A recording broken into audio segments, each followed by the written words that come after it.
বসুন এখানে বসুন। আরে দিদি নমস্কার, কেমন আছেন? এ দিদি, আরে দিদি চিনতে পারছেন না? পরশুদিনই তো আপনার সাথে বাজারে দেখা হয়েছিল। আপনার কমলা লেবুর মতো বাচ্চাগুলোকে পাতি লেবু খাওয়াচ্ছিলেন। আর দাদা কেমন আছে?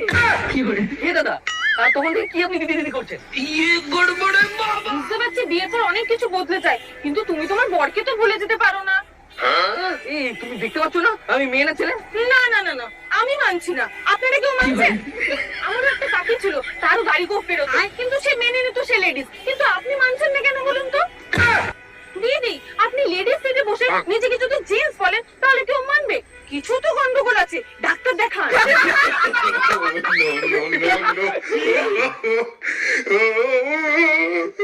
দিদি, ওই দাদারও তো প্রবলেম থাকতে পারে না? তা উনি লেডিস সিটে বসে কি এমন ভুল কাজ করেছে বলুন? ব্যাপারটা শুধু লেডিস সিটের জন্য না, আপনাদের মতো ছেলেরা মেয়েদেরকে হেল্প করে